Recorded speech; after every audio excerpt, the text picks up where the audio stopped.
So I have been shooting a lot in the winter, and I've been shooting a lot of varmints. That's what I've been going for. And I was curious, you have a lot of stuff under your belt, and so I asked Ron to give us a Varmint Cartridges of history, and that's what we're doing today. No, here's the way it goes. Varminting. That good enough?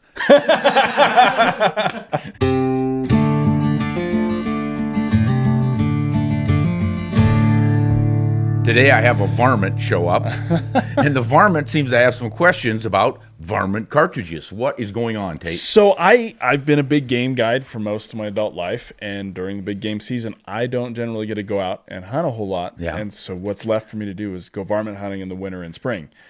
And I had a 6.5 Creedmoor, shot some stuff with it. It wasn't optimal for a few different reasons, and I wanted to ask you, what is the best varmint cartridges? You seriously want to know about varmint cartridges? I do. I just bought a 204. It seems like a good one, but I want to know, like, what are your favorite ones? You've been around the block. You've got just a couple more years of experience than me. And yeah, there's lots of options. That's the cool thing about varmint cartridges. It seems kind of strange. Everybody hunts deer, and we hunt elk and big game, but people have always hunted varmints. And exactly what's a varmint?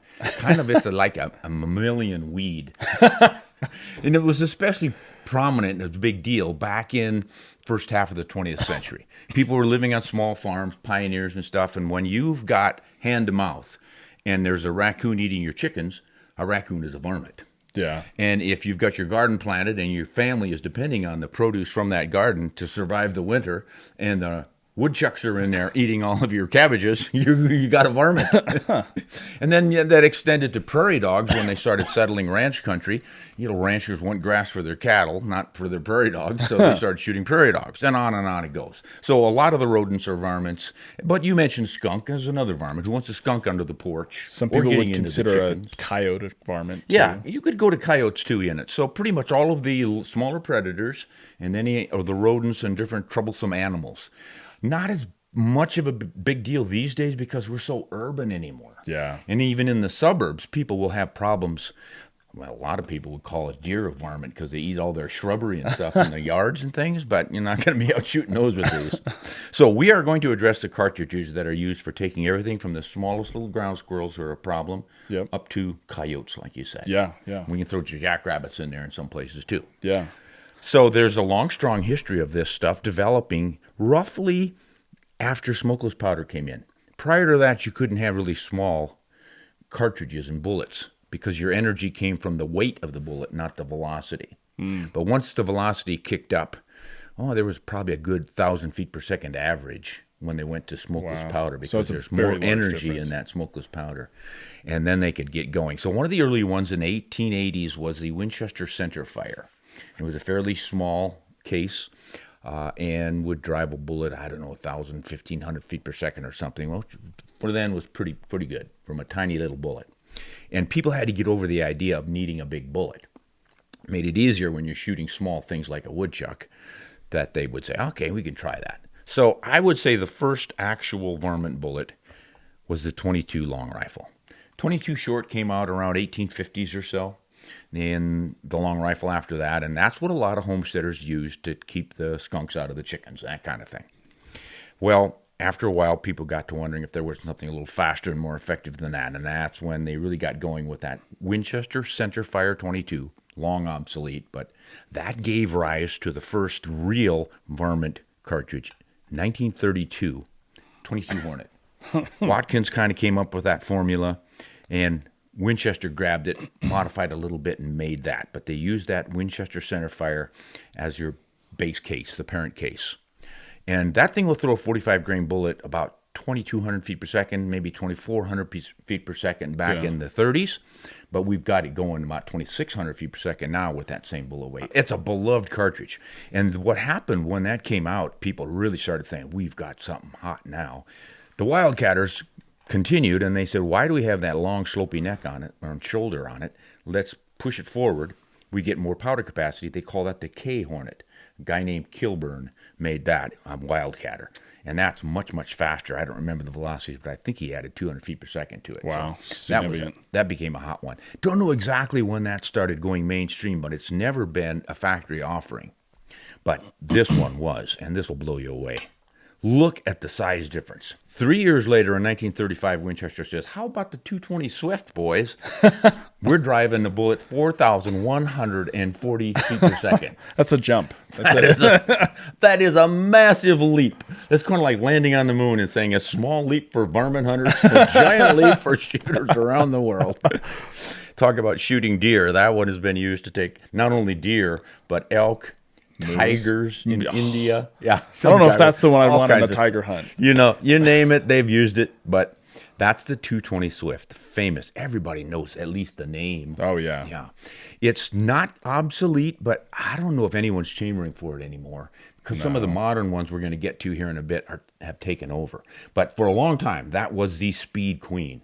4,140 feet per second with a 48 grain bullet. Yeah. And these days they're loaded with 50 and 55 grains, and hand loaders, of course, can work all kinds of stuff up. So that was 35. Now, there was one called the 218B that came out in 38. And I do not have that little cartridge, but it was a lot smaller than this. So it was only good to about 150, maybe 200 yards. It just started dropping too much. Yeah. Plus, you couldn't put a scope on those back in those days. You could get a side mount, but scopes were coming in, and that made a big difference in varminting to have a scope because you're shooting so far for small targets. So that didn't last. It's a great cartridge. I wish they would make it in some bolt actions and bring it out again. But one of my guides was saying that his they used the 221B to shoot blacktails in Alaska. 218B for blacktails? 218B for blacktails, yeah. Yeah, it doesn't surprise me. People living out in the woods and stuff, they make efficient with whatever they got. Yeah, they make it work. It's efficient, it's handy, and usually stuff like that's coming right past the cabin anyway, so you wait for the perfect opportunity. I wouldn't want to fly all the way up there with one and expect to get one in a week. No. So in the 30s, there was a lot of this wildcatting going on because they'd finally had enough smokeless powder going on that they knew they could really push those velocities up. And once they broke that 4,000 foot per second mark, holy mackerel. Now, during that same time, they were working on one that became what I consider probably your best coyote round. But it didn't come out until the 1960s, late, like 1964, 5. Wow. 22 250 Remington. It's beautiful. It's beautiful. I've shot some stuff with that one. Yeah.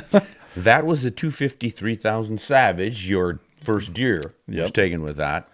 And they just necked it down to 22, and bingo, there's your 22 250. Oh. But they were doing that, I think, in the late 1920s. It became known as the Varminter. Wildcatters like Gebbe and Watkins and several of them, there were a lot of them playing around with it. And that's what kind of gave Winchester the idea of making that 220 Swift. But they made that out of the Lee Navy, the 6mm Lee Navy case, which is, most people go, what the heck's that? Never heard of it, but they had a lot of brass, so they thought, let's just neck it down and make a new cartridge. Yeah. So they did.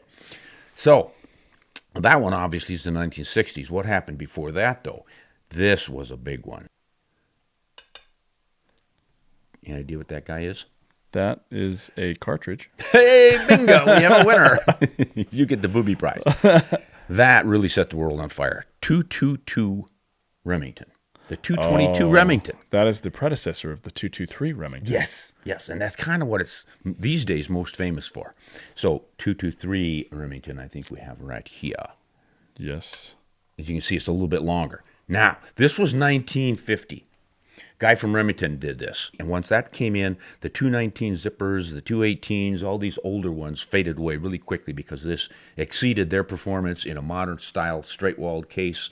Everybody, or a lot of people say it looked kind of like a 30-06 downsized. They claim that's essentially what he did. He took those dimensions, downsized it to 22. Yeah. Really efficient cartridge. It won every bench rest competition you can imagine. Oh, yeah. It doesn't look like it would recoil a whole lot at all. No, nothing on it recoil. Became a really popular fox hunting round, as well as rabbits and woodchucks and everything else. 222 Remington, that started it. Now, the military looked at that when after World War II, they thought, we got to get rid of this 30-06, went to the 308. Didn't take long, they said, that's even too much. Yeah. Let's go smaller. And they looked at this, and it did not generate what they wanted exactly. And then they started stretching it out. And that's what became the 223, as you said. Yep. But here's a cool one. We're missing something. There's a gap in between there that should get filled with the 222 Remington Magnum. What's that? Same case, even longer than this 223. So they took the 222 and lengthened it to meet the military specifications for what that bullet would do. Shooting flat, having enough energy to penetrate a helmet or something like that.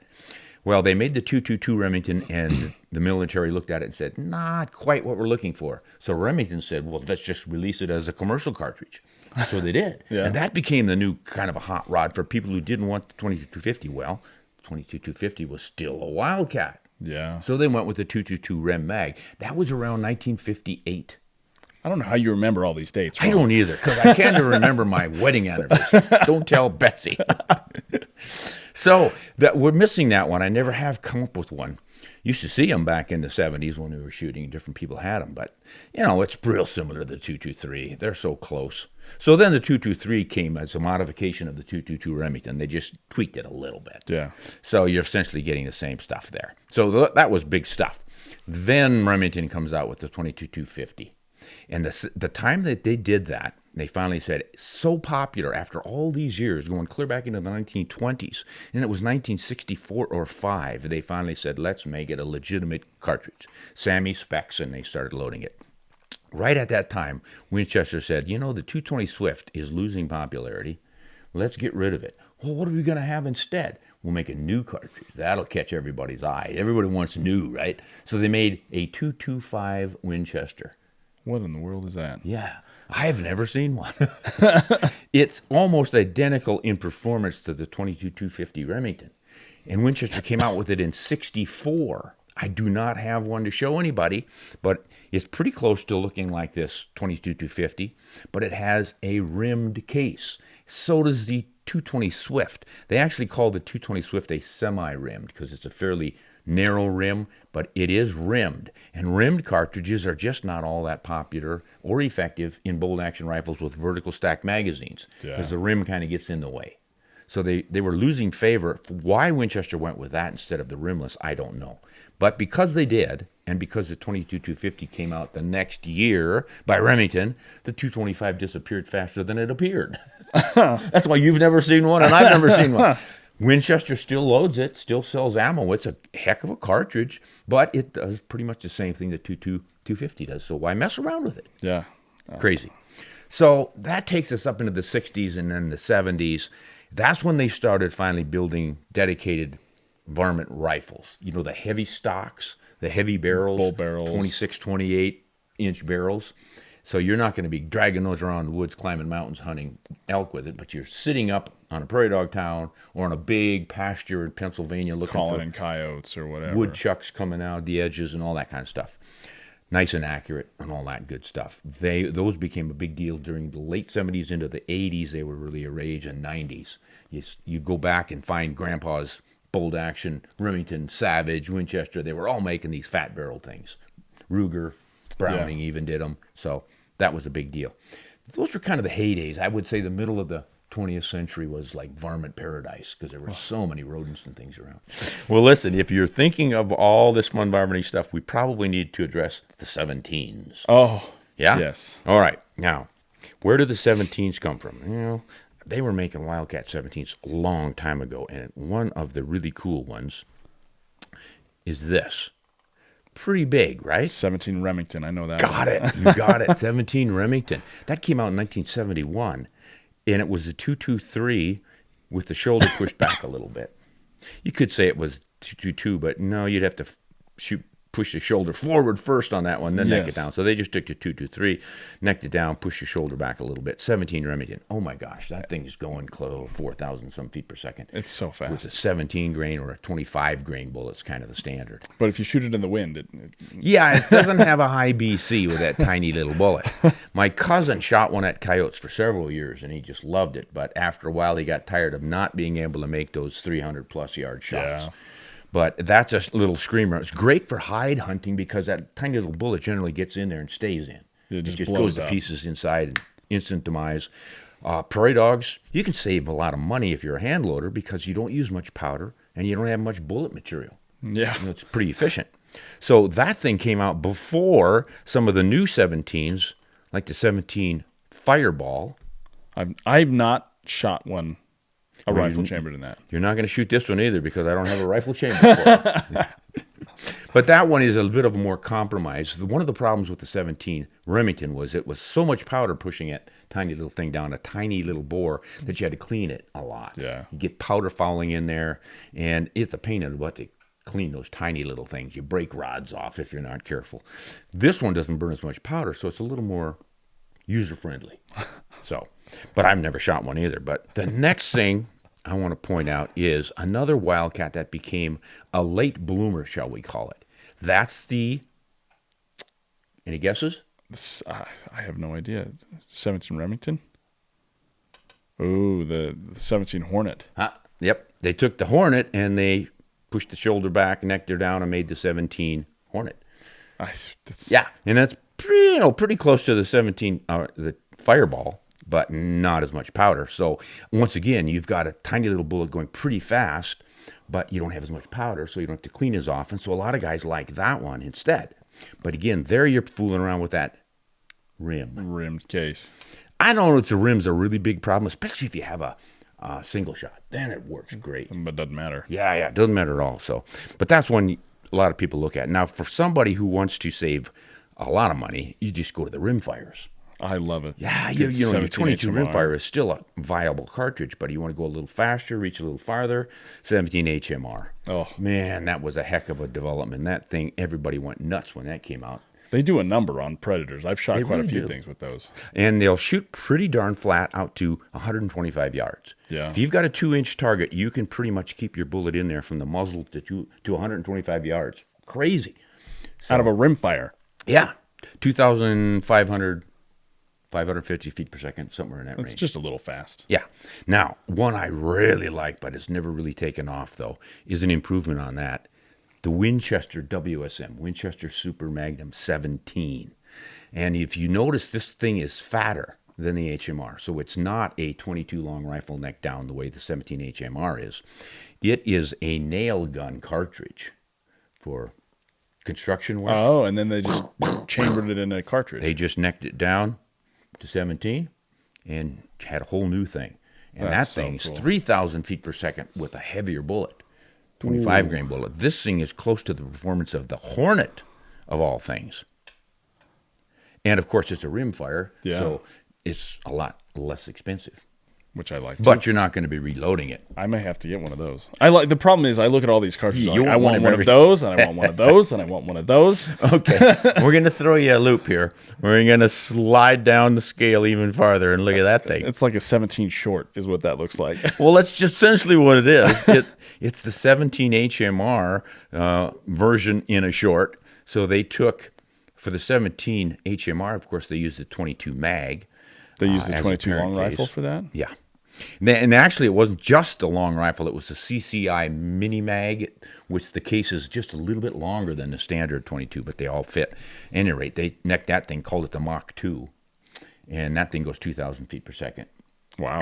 That is a viable squirrel hunting, cottontail hunting cartridge, Yeah. if you take headshots.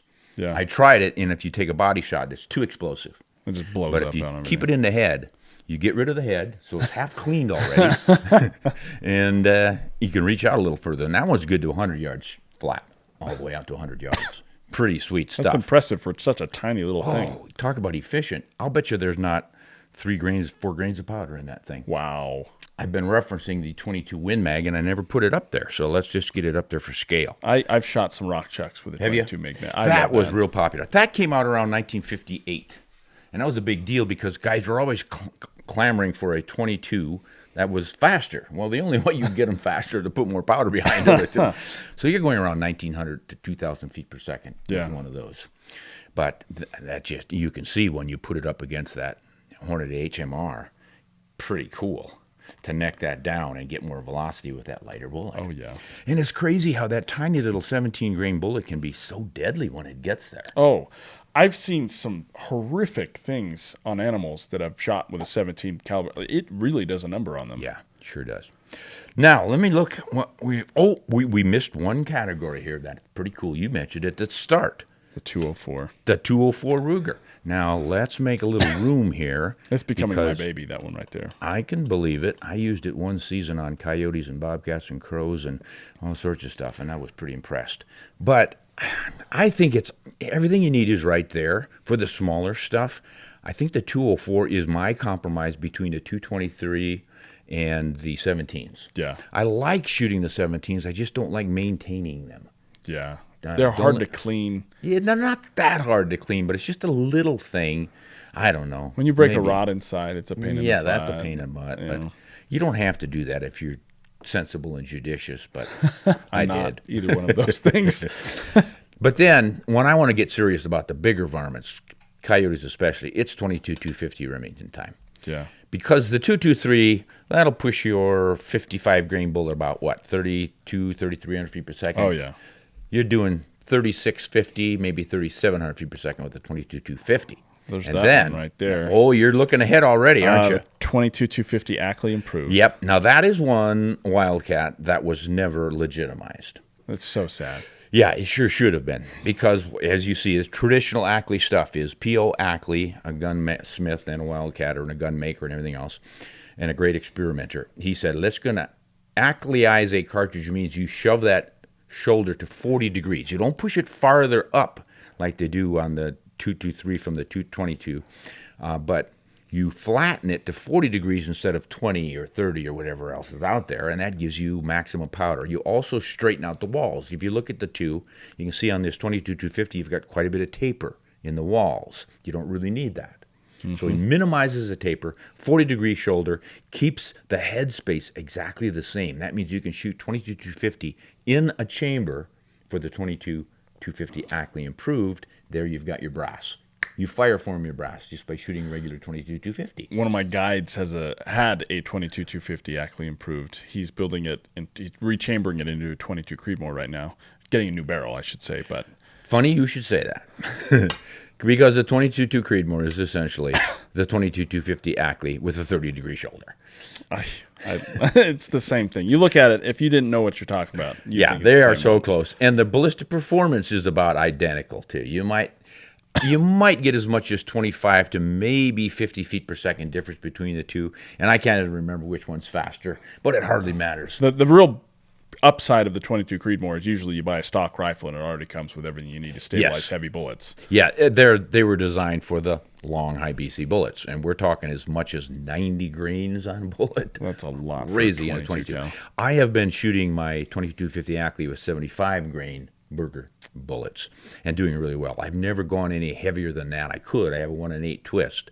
But when you look at the 22-250 and these two as options, the only reason that you need to jump from a 22-250 to one of these is if you do want those heavier, longer bullets. For coyote hunting, I have never seen the need for it unless you're constantly shooting out in Wyoming in the wind. Some of the big plain states where it's really, really windy, you will have an advantage. But most of my coyotes have been taken inside of 300 yards because I'm calling, or I'm out still hunting and I happen to see one. They're usually in range. Yeah. 300 yards is a long poke for even a coyote. So I don't know that you need anything else, but I really like the efficiency of that Ackley improved, so I am building a Creedmoor this year. Don't need one. What's the need have to do with it? Right? No, I want one of everything. I don't need any of them, but I want one of everything. I can understand that. Now, here's one we missed that kind of fits in because this is a SAMI-approved cartridge that very few people know. I know what that one is. It is the 224 Weatherby Magnum. What gave it away? That rounded shoulder that Double Weatherby shoulder. has. Yeah. Weatherby decided when the 22-250 came out, he needed to get in the game. He had a great little rifle, the Varmint Master, a 6-lug, kind of a smaller version of their standard Mark V action, and a beautiful rifle chambered for it, really fancy. And, of course, Weatherby people, if you're a Weatherby man, you've got a Weatherby for everything. Right? And they're going, we want a 22. But he decided, I'm going to make a belted case, because that was the other big thing. Yeah, with Weatherby, you had to have a belted case. You don't need a belted case on a 224. You don't need a belted case on anything. But at any rate, he put it on there because that makes it look like a Weatherby. Yeah, it's a little bit slower than 22-250, but hangs right in there. If you're a Weatherby guy, there's your cartridge. And they just started doing them again. I saw that. They just Did you started see building something on it? a new chambering and another rifle. They brought back the Varmint Master rifle Yes. in its traditional format, which means we're harking back to the 1970s, 60s even, and the big humpback on it, that Monte Carlo stock, fancy walnut, high gloss finish on everything. That sounds like rakish. your kind of rifle, Ron. I've never really appreciated that style, but now that I'm a little older and I look back on the good old days, and those are pretty cool looking rifles. And the one I saw a picture of, I have ordered it already. I am going to be, for the first time, shooting a 224 or Weatherby Magnum with a belted case. And they're twisting it 1 in 8. 1 in 8. Yes, Weatherby is one of these companies that's ahead of the game, and they're really increasing twist rates on their chamberings. All kinds of them. So that's going to be a fun cartridge. Yeah, it really will be. We're going to get some 75 grain kind of bullets on there and see what it'll do. Now, I have a question. Go ahead. What is this one? Oh, yeah, that's a good one. Glad you brought that up. That one's a fatty right Yeah, there. that's the fatty, all right. Okay, guys, what is this one? Ding-a-ling-a-ling. Bunch of them are going to know it right off the bat. But let's put it right where it belongs. Competition to the 220 Swift. First commercial 22 Varmint cartridge that beat the velocity of the 220 Swift. Got any idea what it is? 22 WSM? I don't know. Yeah. Oh, good. 223 WSM. Okay. Nice confusing number. Something that's like the 223 Remington. You're shooting a 22 caliber using 224-inch diameter bullets. Where does the 3 come in? I think they split the difference or something. That makes sense to me. I mean, Yeah, I mean, what these companies do is they just try to come up with a name that's sort of in the ballpark, but it stands out from the rest of them, like a 220 Swift. So obviously it's the short, fat, super short and fat Magnum. It's very it didn't super. last very long.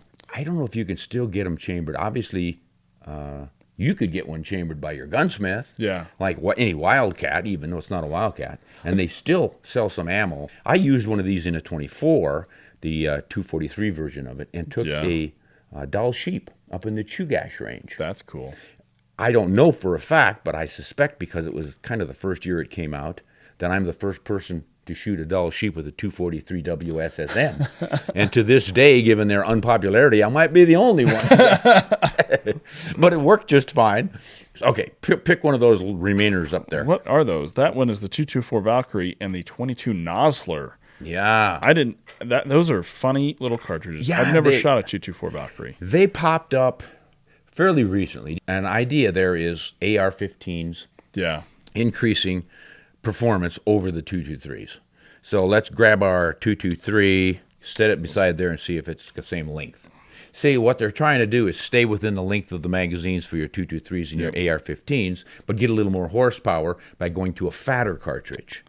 And then they rebate the rim so that it fits the same head size. I have to plead a little bit of ignorance on these two because when they popped up, I thought, I don't need these. And I didn't pay that much attention to them. I don't know that much about them either, to be honest But they're with out. Did we miss anybody? you. We got to talk about that thing right You there. would have to drag that on. Probably my fault because I was the guy who put it on the table. You in put it on the first table place. first. I'm just Let's here. put it beside that 22 for a real size comparison. Right. You squeeze them into the crowd. There. Ooh, what the heck is that? You guys know what that is, don't you? Oh my gosh, it's the 300 Win Mag. I thought it was the 30-06, but I didn't even look. It's got a belt on it. It's way too big. See, what the one I'm thinking of was the one they came out with in 1978 or 77.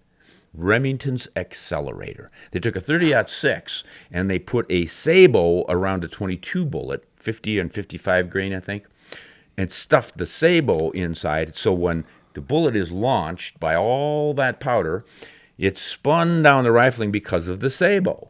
And then the little 22 bullet goes flying free. Well, you've got all that surface area for the expansion ratio to really give it some velocity. Yeah. Without burning out your throat from having too narrow of a barrel and all those problems. And then the bullet's free to go fast, fast, fast, just like sabots and muzzleloaders and shotguns and stuff. But they were never quite accurate enough. They shoot fast. The 30-06 version, when it first came out, I'm going to say it was around 4,050 feet per second or 4,100 feet per second. I think you can get this one going over 5,000. Well, gosh, if that's a 300 Win Mag with it on there, man. That's the problem with it. It's going fast enough to be a legitimate 500-yarder. But it's not accurate enough. No.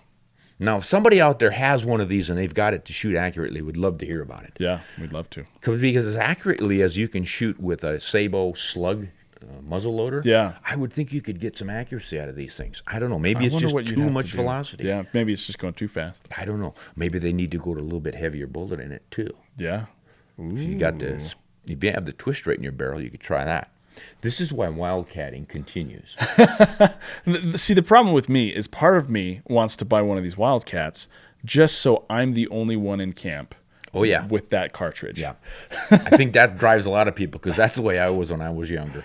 In my 20s, I'd look at something and I'd go, well, everybody has a 243 Winchester. I'm getting the 6mm Remington. Okay, Ron. So what I want to ask you to kind of end this is, what is your favorite cartridge in the rimfire category, and what's your favorite centerfire cartridge?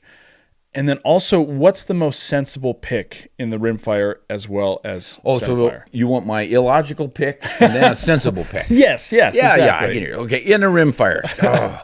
Okay, my sensible pick is the HMR. Super affordable, available. Everybody loads it. Lots of rifle options. So let's knock these guys off the table. And do you want to go with 17 centerfires or no? Yeah, we can go with. You could pick a 17 centerfire. Why not? But probably because I just don't like any of them. So I really like that 17 Fireball, but I don't. I'm going to go with the 204 Ruger. That's the wrong 17, but it's the right choice. It's the perfect balance between the 17s and the 22s. 22s, which is my favorite. 22 long rifle, but yeah, come on, that's a rimfire. 22, right there. 22 250. 22 250 Remington is just hard to beat. Now, you can argue all the rest of them, and that's fine, but that's the one I would pick because, again, everybody loads it. Everybody has rifles chambered for it. Yeah. And it's so close to what these other ones do. Unless you want to shoot beyond 300 yards every time you pull the trigger, you really don't need the Ackley Improved or the Creedmoor. Yeah. But I really am excited about that Creedmoor. I just can't quit. I can't quit. Those are the ones right there. Those are your picks, the three right there. winners. So there you have it. Ron Spomer's favorite cartridges for varmints are the 22 250, the 204 Ruger, and the 17 HMR. Today. Ask me tomorrow, and they might be different. You think that me buying that 204 for a good Predator varmint gun is a good one? I was really impressed that you showed up with that because that's exactly what you should have got. I'm proud. I hope it's been informative for all of our watchers and listeners too. But let us know what your experiences have been with your varmint cartridges, which ones you think are best. Until next time, or whatever you're choosing for your varmint hunting, shoot it honestly and shoot it straight.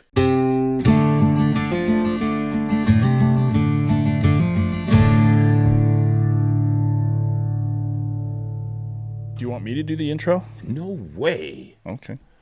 You're my guest. What am I saying again? Varmint cartridges throughout. I was looking at the wrong camera. You need to talk to the mic, too. Oh, hi, Mike.